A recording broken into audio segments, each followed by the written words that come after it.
बस मैं इतना ही कहूँगी कि पूछा ज़रूर करें माओ से कि वो कैसी हैं। Happy mother's day. Happy mother's day to all the women out there, and मेरी अम्मी भी अगर आप देख रही हैं तो happy mother's day, I love you. A very, very happy Mother's Day to everybody out there. Amma, if you're tuned in or if you're watching, this is going out to you. Thank you for giving me everything that you have, and I hope that I can give the same to my daughter as well. सबसे ज़्यादा ज़रूरी है कि आप अपना ख्याल रखें. You cannot pour from an empty cup. Self love is very important. आप अपने लिए अच्छा सोचेंगे और करेंगे तो आप दूसरों को भी उतनी ही मोहब्बत दे सकते हैं, उतना ही ख्याल कर सकते हैं. मदर्स डे सबको विश करूँगी, जितनी भी न्यूली मॉम्स हैं और जो ओल्ड मॉम्स हैं. बेस्ट विशेस, पॉजिटिविटी इंपॉर्टेंट है, वो रखें तो सब कुछ अच्छा रहेगा.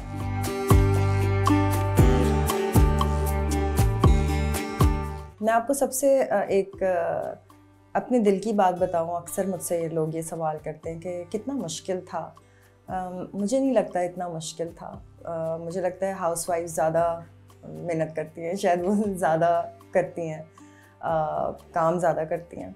हमारे लिए, मेरे लिए स्पेशली इसलिए मुश्किल नहीं था क्योंकि एक तो मेरी एक ही बेटी है और वो बहुत समझदार है. तो मुझे इतनी इन्वेस्टमेंट उसके ऊपर एज एन इमोशनल और उस तरह से नहीं करनी पड़ी. बहुत समझदार है तो बहुत सारी चीज़ें उसने खुद काफ़ी चीज़ें संभाल ली. तो एज अ मदर जो मैं कर सकी वो था अच्छी एजुकेशन देना.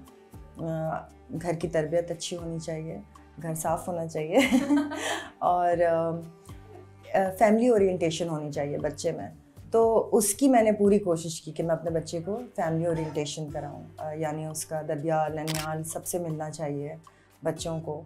नानी दादी का बहुत एक बड़ा रोल होता है पालने में स्पेशली. तो अंजला की नानी did such a great job माशाल्लाह से. एंड देन हर दादा वाज देयर. तो फिर खालाएँ थी, पुप्पी मामू, there is a whole family. तो वो जो यूनिट था उसने मुझे बहुत सपोर्ट किया मेरी बच्ची को रेस करने में. मेरी अम्मी ने और मेरी नानी ने मेरी बेटी को बहुत पैम्पर किया और बहुत सिखाया, पढ़ाया.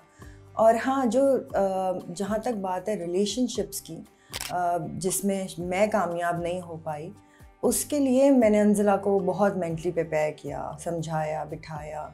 और फिर उसने खुद ही हमारी फैमिली में चीज़ें देख के सीखी. तो आई एम श्योर इंशाल्लाह वो अपनी मैरिटल लाइफ बहुत अच्छी गुजारेगी और उसको बहुत अच्छा आगे लेके चलेगी. मुझे पता ही नहीं था उससे पहले कि मोहब्बत क्या होती है.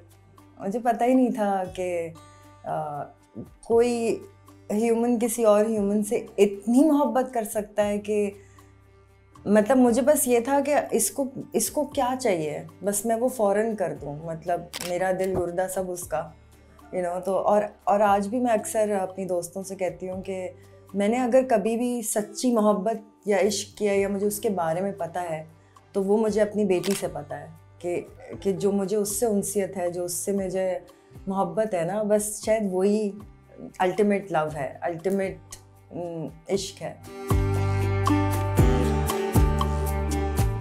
मदर्स डे और बात हो रही है तो आपकी जो माँ होती है ना, वो आपका सबसे बड़ा सपोर्ट होती है. तो डे 1 से जब मैं इस इंडस्ट्री में आई, मेरी शादी हुई, मैं माँ बनी और आज तक उनका बहुत बड़ा सपोर्ट है. मुझे नहीं लगता कि उनके बिना मैं ये सब कर सकती. बचपन में अम्मी कहा करती थी ना, जब अपने बच्चे होंगे तो माँ की कदर आएगी. बिल्कुल आएगी और आ गई है. कोई एक चीज़ नहीं है, motherhood is a difficult thing, लेकिन उसकी एक पर्क्स भी है, इसमें अच्छी चीज़ें भी हैं. जब आप अपने बच्चे को देखते हो ना, आप सब भूल जाते हो. जिस फील्ड में मैं हूँ एक्टिंग की, यहाँ पर आपको माओं को स्पेशली उस नज़र से देखा जाता है कि आपको कम काम मिलना शुरू हो जाता है आफ्टर बेबी, कि वो यही समझते हैं कि आप मैनेज नहीं कर पाएंगी काम और उसको. तो मेरे ख्याल से इस नज़रिए को बदलना चाहिए, बिकॉज़ हमारी औरतों की मैनेजिंग स्किल्स जो हैं वो बहुत अच्छी है. Motherhood actually gives you the strength to multitask. और बहुत सारी ऐसी चीज़ें जो आपको लगता है आप नहीं कर सकते.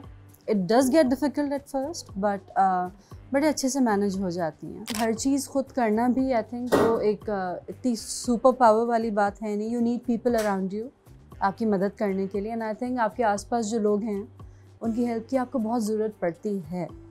तो ख़ुद आप कितना भी अच्छा मैनेज कर लें, we all need people who support us. You're raising a human being. वो एक इंसान है. हम कहते हैं ना बच्चे पल जाते हैं, बच्चे पलते नहीं हैं, उनको पालना पड़ता है. And when you have that kind of responsibility, I feel like आपको आपकी प्रायोरिटी जो है वो आपके बच्चों की होनी चाहिए. इसका ये मतलब नहीं है आप सब कुछ छोड़ छाड़ दें, नहीं, but take this as the most important goal in life that you're gonna have if you are who's gonna have kids. And अगर है तो फिर ये बहुत बड़ी responsibility है. So tread carefully. सारे फेज से गुजर रही थी, उसमें मुझे कभी कभी भी होता था कि मैं शायद बच्चों को सही से टाइम नहीं दे रही हूँ और सही से उनको देख नहीं रही हूँ. लेकिन ऑब्वियसली इसमें उनके भी बेनिफिट हैं, मेरे लिए भी बेनिफिट है, क्योंकि अगर एक इंडिपेंडेंट मॉम होगी, वर्किंग मदर होगी, तो उनको भी कल उनके लिए भी एक रिस्पेक्टफुल बात है और मेरे लिए भी एज अ मदर. तो इसमें अगर रिग्रेशन हो कहीं थोड़ा सा पीछे तो लेकिन उसमें बेनिफिट भी बहुत हैं. तो मैं तो सबको इनकरेज करूँगी कि अपनी डिग्रीज़ एटलीस्ट कंप्लीट करें और बाकी है कि बच्चों पे भी फोकस करें, बच्चों को भी देखें.